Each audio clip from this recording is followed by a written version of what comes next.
boys and girls. Mrs. Pecora here to read to you The Amazing Christmas Extravaganza by David Shannon. We have watched the PowerPoint on Christmas lights. We watched the Christmas light fight, and now we're going to read the story.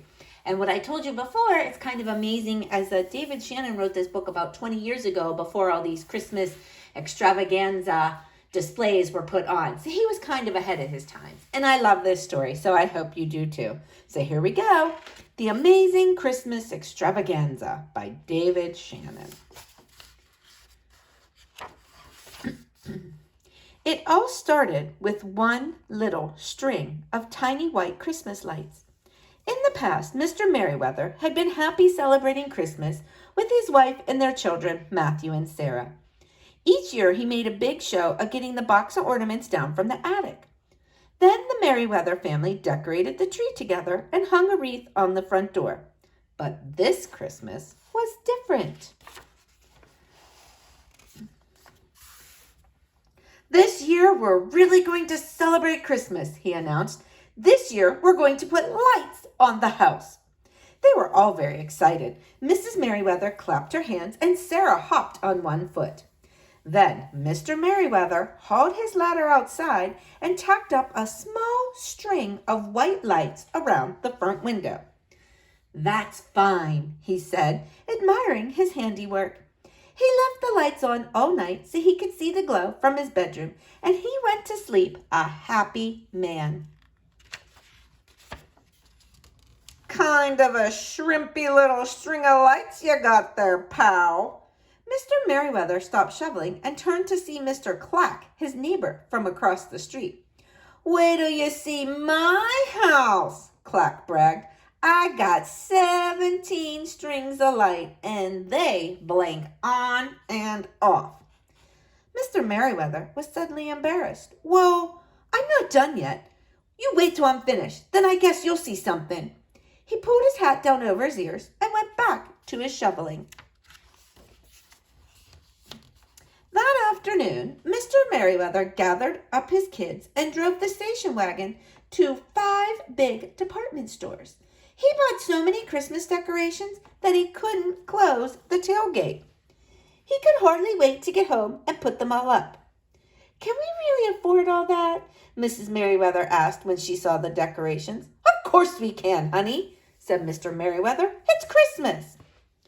That night, he peeked out his bedroom window and saw Mr. Clack staring up at the new display. He chuckled to himself when Mr. Clack kicked some snow and stomped home. The next day, all of Mr. Merriweather's neighbors stopped by to tell him how wonderful his house looked. He had never gotten so many compliments. They made him feel giddy and full inside, like he'd just eaten a big dinner. But still, he thought, there was room for improvement. Every morning for the next week, Mr. Merriweather fired up the old station wagon and went in search of more decorations, which he carefully added onto his house with the seriousness of a true artist. And every evening, the neighbors and their kids came out to see the new wonders sprouting out from the house of lights. "Magnificent!" the neighbors exclaimed. "Awesome!" Matthew and Sarah's friends told them they were lucky to have such a great dad.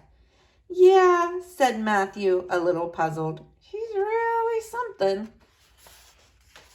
Mrs. Merriweather tried to be understanding, but she was worried. Christmas Day would be here soon, and it seemed that her husband could only think of colored lights and plastic candles. She was relieved when Mr. Merriweather told her he had been to every store he could find, and there was nothing left to buy.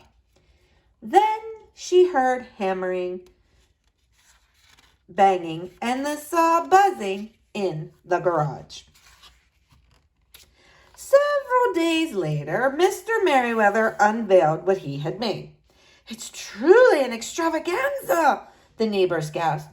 Mr. Merriweather flipped the switch, and a recording of the 12 Days of Christmas blared out of the loudspeakers. Life-size wooden cutouts filled the yard, representing each of the 12 days. There were maids a-milking, geese a-laying, lords a-leaping, and even a partridge in a pear tree. "And this is nothing," shouted Mr. Merriweather. "You should see what I'm building next. Terrific."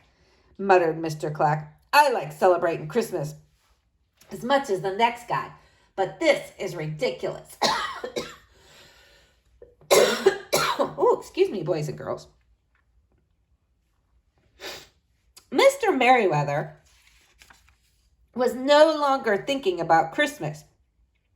However, he was thinking about bigger, brighter, and more.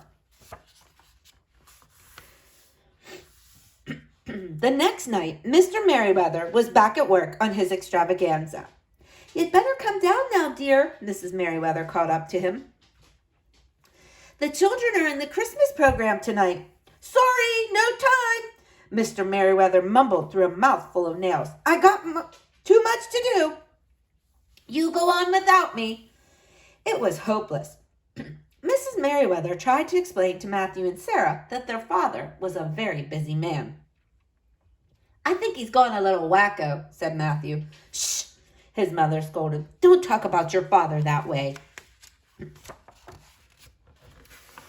Mr. Merriweather's display continued to grow. One day he put up Santa's workshop complete with elves.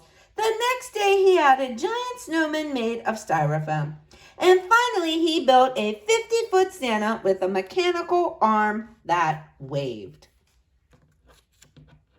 Let me turn it this way, boys and girls, even though that's going to be a little hard to see. All the stuff. Do you see all the stuff his yard is? Starting to look like those shows we watched. Spin it back this way. Uh-oh. Okay.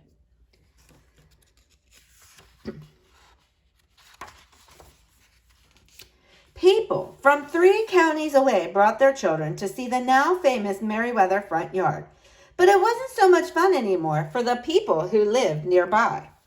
The extravaganza used so much electricity that there was hardly any left for the neighbors. Their Christmas trees were dim and dull, and their Christmas cookies came out doughy from ovens that wouldn't heat. The noise from the sightseers honking and yelling was so loud that the annual Christmas caroling had to be canceled. No one could hear the singers. People visiting their families got stranded for hours in the tangle of traffic. Sometimes they just gave up and went home. Mr. Merriweather didn't even notice. He sat snugly in his brightly lit home, humming along with the 12 days of Christmas. Finally, the neighbors decided something had to be done. On Christmas Eve, they held a meeting at Mr. Clack's house. "Let's call the cops," someone shouted. "Let's take him to court," screamed another. "Now, wait a minute," said Mr. Clack. "We don't want to look like a bunch of Scrooges." Just then, all the lights in the neighborhood went out. Up and down the street, everything was black. Everything, that is, except the Christmas extravaganza, which glowed brighter than ever.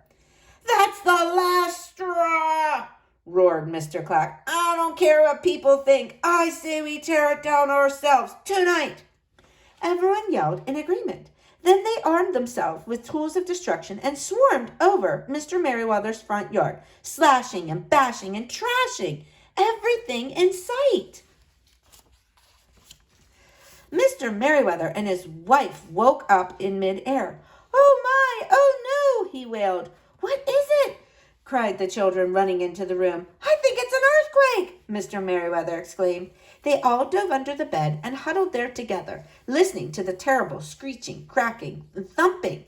It lasted all night long. Finally, the noises stopped. Mr. Merriweather poked his head out from under the bed. It was morning, Christmas morning. He ran downstairs, opened the front door, and couldn't believe what he saw. The Christmas extravaganza was gone. Yesterday, giant snowflakes, Santa Claus, reindeer, and lights had decorated his house and yard. Now there was only a huge pile of sputtering rubble. Mr. Clack and the rest of the mob were still standing around. Their heavy breaths steamed in the cold morning air. "I guess that'll teach you to muck up our neighborhood," Mr. Clack sneered. Mr. Merriweather felt as if he'd been hit by a log. He could barely talk. But I was just celebrating Christmas," he said. I didn't know it bothered you. I thought you liked it. The neighbors were silent. No longer caught up in their attack, they looked at each other and began to think about what they had done. And they were ashamed. I'm sorry, Mr. Clack said sheepishly. He picked up a pair of broken reindeer antlers. Here, he said, we'll help you put it all back together again. We'll make it even better. Mr. Merriweather shook his head. No, he said, I think some nice little white lights will do just fine. He pulled the tiny string out of the smoking heap, and Mr. Clack and all the neighbors helped him tack it up around the front window. Mrs. Merriweather brought out cups of hot cider, and the whole neighborhood admired Mr. Merriweather's little string of white lights, his fine tree, and his beautiful wreath. You know, Mr. Merriweather, said Mr. Clack, that really was an amazing Christmas extravaganza. Thank you, replied Mr. Merriweather, but these are my real masterpieces. He hugged Matthew and then swung Sarah high up in the air. Mrs. Merriweather took her husband by the arm. Don't feel bad, dear, she said. Everyone should be able to celebrate Christmas in their own way, whether it's with lots of lights or none at all. Yours just got so big, there wasn't room for anyone else. Well, I've learned my lesson, Mr. Merriweather said with a sigh. I guess I got carried away. I think everybody did, Mrs. Merriweather said, but I'm proud of you. I didn't know you were so artistic.